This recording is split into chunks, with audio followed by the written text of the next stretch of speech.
जय Hind. SSC, CGL, MTS, CHSL के लिए पेपरों में पूछे गए जीके के बड़े ही इंपॉर्टेंट क्वेश्चंस, जिन इस क्लास में डायरेक्ट तो कुल 5 क्वेश्चंस रहे, लेकिन इनडायरेक्ट लगभग 50 से ज्यादा क्वेश्चंस इस क्लास में आपको देखने को मिलेगा। अपना स्कोर आप कमेंट बॉक्स में जरूर बताइएगा। तो चलिएगा, शुरुआत करते हैं इस क्लास की। और यार चैनल को सब्सक्राइब कर दीजिएगा, वीडियो को लाइक कर दीजिएगा। तो रेडी हो जाइएगा। पहला क्वेश्चन है कि छत्तीसगढ़ का स्थापना दिवस कब मनाया जाता है। इसके लिए मैं आपको विकल्प देता हूं। जो विकल्प है वो है जैसे कि 15 जून या फिर 23 अक्टूबर या फिर 1 नवंबर या फिर 30 मई। तो किस तारीख को जो है वो स्थापना दिवस मनाया जाता है। तो अब मैं आपको बताता हूं, थोड़ा सा ध्यान से देखिएगा कि छत्तीसगढ़ का जो स्थापना दिवस है वो आपका 1 नवंबर 2000 को जो है मनाया जाता है। साथ ही में मतलब 1 नवंबर छत्तीसगढ़ देश के, आपको पता है छत्तीसगढ़ देश के 26वें राज्य के रूप में उसे दर्जा मिला था। और कुछ प्रमुख राज्यों के स्थापना दिवस जिनको आपको कंठस्थ याद कर लेना है, तो आप याद रखना महीना और तारीख आ जाए, मतलब वही उसका स्थापना दिवस है। जैसे आंध्र प्रदेश 1 नवंबर 1956, तेलंगाना 2 जून 2014, अरुणाचल प्रदेश 20 फरवरी 1987, गोवा दिवस 30 मई 1987, गुजरात 1 मई 1960 और हरियाणा 1 नवंबर 1966। इधर झारखंड की बात करते हैं तो 15 नवंबर 2000, ठीक है। महाराष्ट्र की बात करते हैं तो 1 मई 1960 और उत्तराखंड की बात करते हैं तो 9 नवंबर 2000। तो इसके अंदर जो तारीख और महीना है वो उसका स्थापना दिवस है। आई होप कि आपको समझ में आ गया होगा। चलिएगा, अगला सवाल देखिएगा। भारत के कितने राज्यों की सीमा सिक्किम से जुड़ी हुई है। तो आपको संख्या बतानी है जो सिक्किम से जुड़े हुए राज्य है। एक राज्य है क्या, या फिर 2 राज्यों की सीमा है, या 4 या फिर 3। इन चारों विकल्प में से सही आंसर क्या है, कमेंट करके आपको बताना है। तो चलिएगा, इसका आंसर और डिटेल कुछ जरूरी है जो आपको बताता हूं। सिर्फ एक राज्य है जिसकी सीमा जो है वो लगती है सिक्किम से। सिक्किम को पता है 22वें राज्य के रूप में 16 मई 1975 को भारत का राज्य बनाया गया था। और भारत में जनसंख्या की दृष्टि से सबसे छोटा और क्षेत्रफल की दृष्टि से गोवा के बाद दूसरा सबसे छोटा राज्य है सिक्किम। भारत में एकमात्र राज्य जो कि पश्चिम बंगाल यानी वेस्ट बंगाल है, जिसकी सीमा सिक्किम से मिलती है, तो एक राज्य की लगती है। अब मैं आपको कुछ जरूरी और बेहद इंपॉर्टेंट अंतरराष्ट्रीय सीमाओं पर जो स्थित भारतीय राज्य उनके बारे में बताता हूं। ये कई बार रिपीट हुए थे, इसलिए आपको याद कर लेना है। जैसे देखिए, भूटान है। भूटान मतलब पश्चिम बंगाल लगता है, सिक्किम और अरुणाचल प्रदेश और असम है। बांग्लादेश का याद कर लीजिएगा, ये बहुत जरूरी है। देखिए, पश्चिम बंगाल है, मिजोरम है, मेघालय, त्रिपुरा और एक और है वो है असम। उम्मीद करता हूं आपको अच्छा लगा होगा। वीडियो को लाइक कर दीजिएगा। तीसरा क्वेश्चन बहुत इंपॉर्टेंट है। बताइए 1770 में भारत में स्थापित होने वाला पहला बैंक कौन सा था। उस बैंक के में 4 ऑप्शन है। जैसे बैंक ऑफ हिंदुस्तान था क्या, या अवध कॉमर्शियल बैंक था, या पंजाब नेशनल बैंक था, या एसबीआई था। बताओ कौन सा बैंक था जो हिंदुस्तान में पहला बैंक था। आपको पता होगा बैंक ऑफ हिंदुस्तान भारत में स्थापित होने वाला पहला बैंक था, यानी प्रथम बैंक था।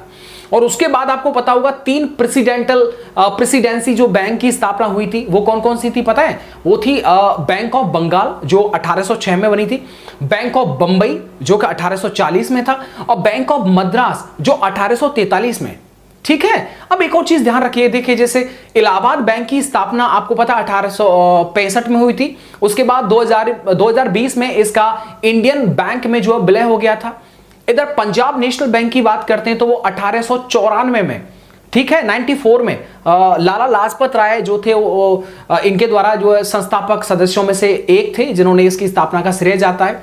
और 1921 में तीनों प्रेसिडेंसी जैसे bank of Bengal, bank of Maharashtra, bank of Bombay, ये बैंकों को मिलाकर के इंपीरियल बैंक ऑफ इंडिया की स्थापना कर दी गई थी। लास्ट में फिर इंपीरियल बैंक ऑफ इंडिया बन गया था। तो सवाल कैसा लगा कमेंट करके जरूर बताइएगा। अगला सवाल तैयार रहिए कि क्षेत्रफल की दृष्टि से भारत का सबसे छोटा पड़ोसी देश कौन सा है। ठीक है, जिसका क्षेत्रफल बहुत कम है। जैसे देखिएगा, नेपाल या मालदीव या फिर भूटान या फिर श्रीलंका, चारों में से कौन सा है जरा बताइएगा। आपका इसका सही जवाब हो जाएगा भाई भूटान। और भूटान से 4 भारतीय राज्य जैसे असम, सिक्किम, पश्चिम बंगाल, अरुणाचल प्रदेश की सीमा लगती है। यह भी आपको याद होना चाहिए। साथ ही में भूटान की राजधानी क्या है, थिम्पू। और भूटान को लैंड ऑफ थंडर ड्रैगन के नाम से भी जानते हैं। अच्छा, मालदीव की राजधानी क्या है, माले। अच्छा, नेपाल की राजधानी क्या है, काठमांडू। अच्छा, काठमांडू में सार्क जैसे दक्षिण एशियाई क्षेत्रीय सहयोग संगठन जो है इसका मुख्यालय भी है। अच्छा, ये बताओ श्रीलंका की आधिकारिक राजधानी कौन सी है, श्री जयवर्धनपुरा कोट्टे, ठीक है। अच्छा, वाणिज्यिक राजधानी में कमेंट में आपका इसका रिप्लाई चाहता हूं, आप इसका वाणिज्यिक राजधानी श्रीलंका का कमेंट के अंदर आप बताइए। लास्ट क्वेश्चन है, बहुत इंपॉर्टेंट क्वेश्चन है कि भारतीय संविधान की किस अनुसूची में समवर्ती सूची दी गई है। तो बहुत इंपॉर्टेंट ये क्वेश्चन बनता है, बताइएगा क्या वो 5वीं अनुसूची में या 7वीं या 6वीं या फिर 8वीं। तो इसमें से सही जवाब समवर्ती सूची जो है वो किस अनुसूची के अंदर जो है इसका जिक्र दे रखा है, आप सुन लीजिएगा, वो है 7वीं अनुसूची। आपको याद होना चाहिए कि भारतीय संविधान में कुल 12 अनुसूचियां हैं और जिसमें 7वीं अनुसूची में केंद्र और राज्यों के बीच शक्तियों के बंटवारे के बारे में इनकी जानकारी मिलती है। अच्छा, 7वीं अनुसूची के अंदर पता आपको कितनी अनुसूची आती है? 3 अनुसूची आती है। पहली कौन सी है? संघ सूची। इसमें क्या होता है कि इसमें दिए गए जितने भी विषय होते हैं उन पर सिर्फ केंद्र सरकार ही कानून बना सकती है। एग्जाम्पल जैसे रेल है, रेलवे, डाक, बैंकिंग, परमाणु, विदेशी मामले, इस तरह का एग्जाम्पल और भी हैं, जो याद है वो आपको बताए। दूसरी होती है राज्य सूची। इसमें दिए गए जितने विषय होते हैं उस पर सिर्फ राज्य सरकार कानून बना सकती है, जैसे जेल डिपार्टमेंट, पुलिस, स्थानीय सुशासन, कृषि और भी बहुत कुछ है। और आप कमेंट करके भी अन्य जो एग्जाम्पल जो आपको याद हो वो आप लिख सकते हैं। तीसरी समवर्ती सूची, इसमें दिए गए विषयों पर केंद्र और राज्य सरकार मतलब दोनों ही कानून बना सकते हैं, जैसे शिक्षा है, विवाह है, तलाक है, बिजली है, समाचार पत्र है, श्रमिक संघ, वन मतलब फॉरेस्ट और मापतोल, इन सब पर जो है वो दोनों ही यानी केंद्र और राज्य हो दोनों ही सरकार बना सकते हैं। उम्मीद करता हूं कि आपको ये सारे क्वेश्चंस बड़े अच्छे लगे होंगे।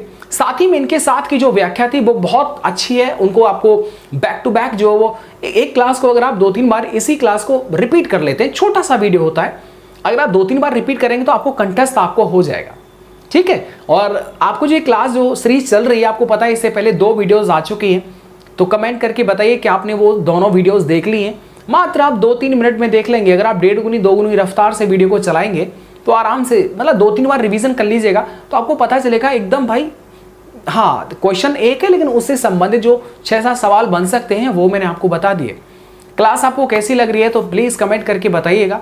और जितनी भी मेहनत की जा रही है आप जानते हैं कि कैमरे पर आना, साथ ही में इस तरह के एक क्वेश्चन और उसके साथ में अलग अलग क्वेश्चन का जो समावेश आपको सुनने को मिलता है। और मैं प्रयास करता हूं कि मुझे जब भी समय मिलता है तो ज़्यादा जो है कुछ टाइप वाइप करके आपको स्क्रीन के माध्यम से भी इस जितने भी जवाब दिए जा रहे हैं उनको जो है टाइप करके दिखाया जा सके, लेकिन समय इतना नहीं मिल पाता है। बट प्रयास करिएगा, आप 1-2 बार सुन लीजिएगा तो आपको याद हो जाएगा। प्रयास मैं करूँगा अपनी तरफ से, बस आपका सपोर्ट मिलना चाहिए। जिस तरीके से आप अभी दिखा रहे हैं वैसे ही आप दिखाइएगा। आपका कोई भी एग्जाम हो, सही बता रहे, एक टॉपिक हमारे हाथ अगर लग गया तो उसे याद करने में 3-4 बार उसका रिवीजन करने में बहुत ज़्यादा समय नहीं लगता है। और उसके बाद देखो आपको ये चीज़ें फील होनी चाहिए कि जब सामने वाले भैया को याद हो सकता है तो हमें क्यों नहीं हो सकता।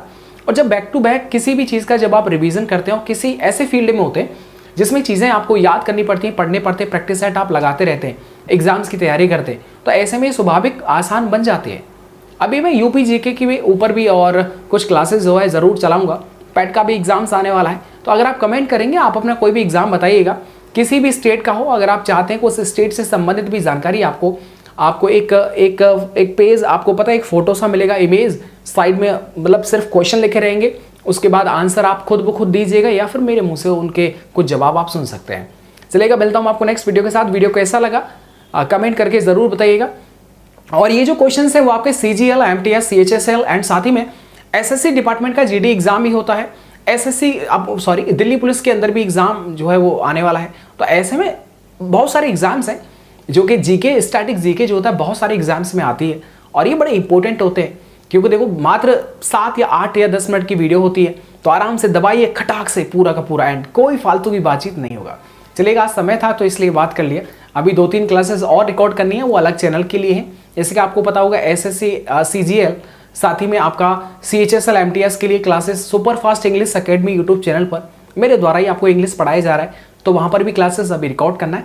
चलेगा, मिलता हूँ आपको नेक्स्ट वीडियो के साथ। अपना आप ध्यान रखिएगा, पढ़ाई लिखाई साथ ही में प्रैक्टिस, और साथ ही में क्लास आपको कैसे लगी, क्या इसमें चेंजेस करने हैं या फिर नहीं करने, वो आप ज़रूर कमेंट करके बता सकते हैं। Thank you so much.